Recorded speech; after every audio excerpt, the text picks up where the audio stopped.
Thanks, good.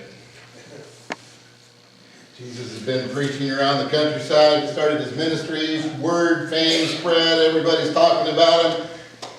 Reminds me, what, is that from God's? What's the buzz? Tell me. That's from J.C. Superstar. Yeah. And that's that scene where, what's the buzz? Tell me what's happening. What's the buzz? Everybody's excited. And Jesus is coming home. And comes to the synagogue, as is his custom, which you believe that he grew up, coming to that synagogue. Learning the ways and being, bar mitzvah at 13 after that wonderful trip to Jerusalem and stayed behind and absolutely scared the Lord out of his parents. And that hadn't been Target before, but not Jerusalem. And he comes home, and they hand him the scroll, and he reads those wondrous words of Isaiah proclaiming to country folk, to just regular old working people, that God has come to proclaim release to the captives. Some from the 62nd chapter of Isaiah, some from the 58th chapter of Isaiah, put together. Release to the captives, to set the prisoners free, to break the bonds of oppression, to do all the things that the people had been waiting for all their lives. Those that had been born under oppression, the Herods and by Rome. Today it's coming true. Yes! It's always good to hear the words that confirm everything you know to be true. One of the gifts that God gives us is the gift of confirmation. There are times in our lives when we need to know what we believe has merit, has value. Something we can hold on to. When families go through crisis and death, it's not the time to argue the theology of resurrection.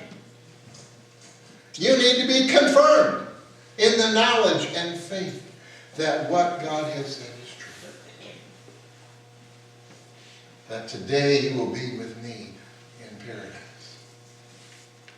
When we are sick, we need comfort. That's good medicine. When times are tough, as the church, we can gather together around each other and help each other through those hard times. Yesterday, I had the privilege of listening to Dr. Walter Brueggemann, who's one of the top 5 Old Testament scholars in the country, taught at Columbia University in Atlanta for years. And he was talking about being the chosen people. How in Israel in the Old Testament are the chosen people, and the comfort that provides, and how we as the church are the chosen people, the ones of the way, and how that knowledge gets, that knowledge and comfort gets us through the hard times. I often think of church sometimes in the sense of that old show Cheers. Not that we're a bar, but I love the theme song. You want to go where everyone thinks the same. You want to go where everyone knows your name. You want to go, when times are troubled, you want to be with others who are like you. And confirmation is important. It's necessary for our survival. We can take it too far, but that's next week. It's good to know when times are hard that God is on our side. It's good to know when trouble comes that we have a church family that will surround us with prayer and shovel the sidewalks and bring food and do all kinds of practical things too. It's good to know that we can have our children go off and be taught by people who are confident in what they do. It's good to know that the troubled children in our community can be mentored by those of us who have the time and the willingness to do that. Because the community that we live in is bigger than just, who gathers in here on Sunday morning. We have to live in the whole community, and what we do to affect the whole community then broadens that sense of confirmation, that sense of community around us. Dr. Brigham talked about how valuable it was in times of trouble to be an insider, to be one of the family. Because families, when times get tough, tend to, get tighter and take care of each other.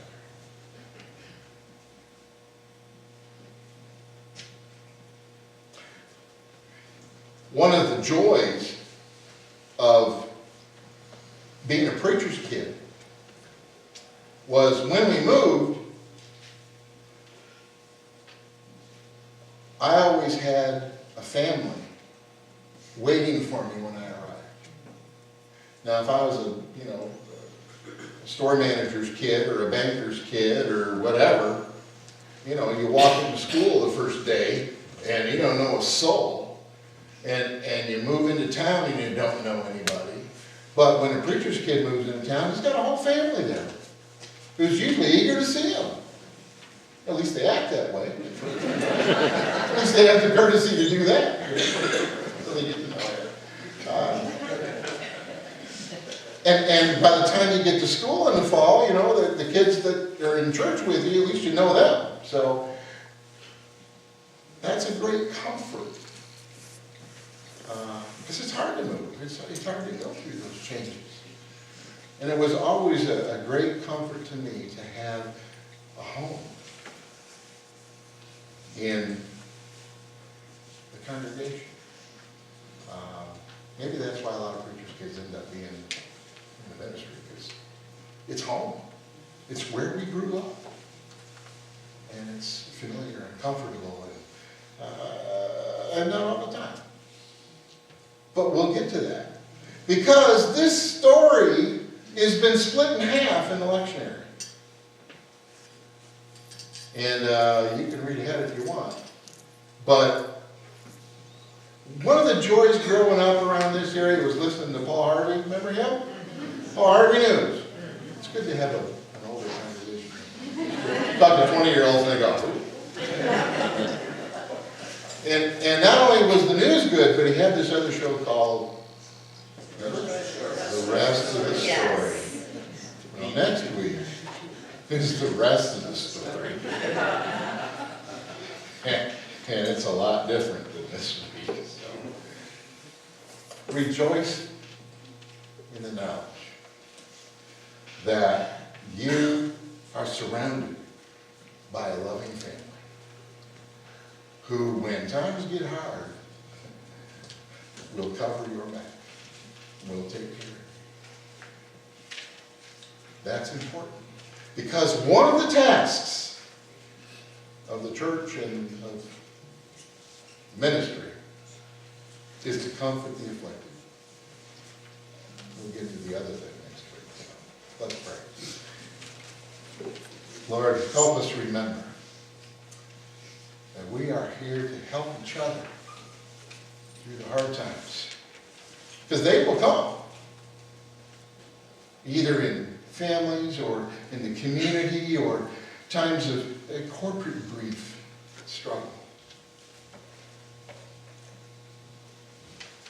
That we are here for each other and for our community. Help us remember that and take comfort that all the things that you have told us are true.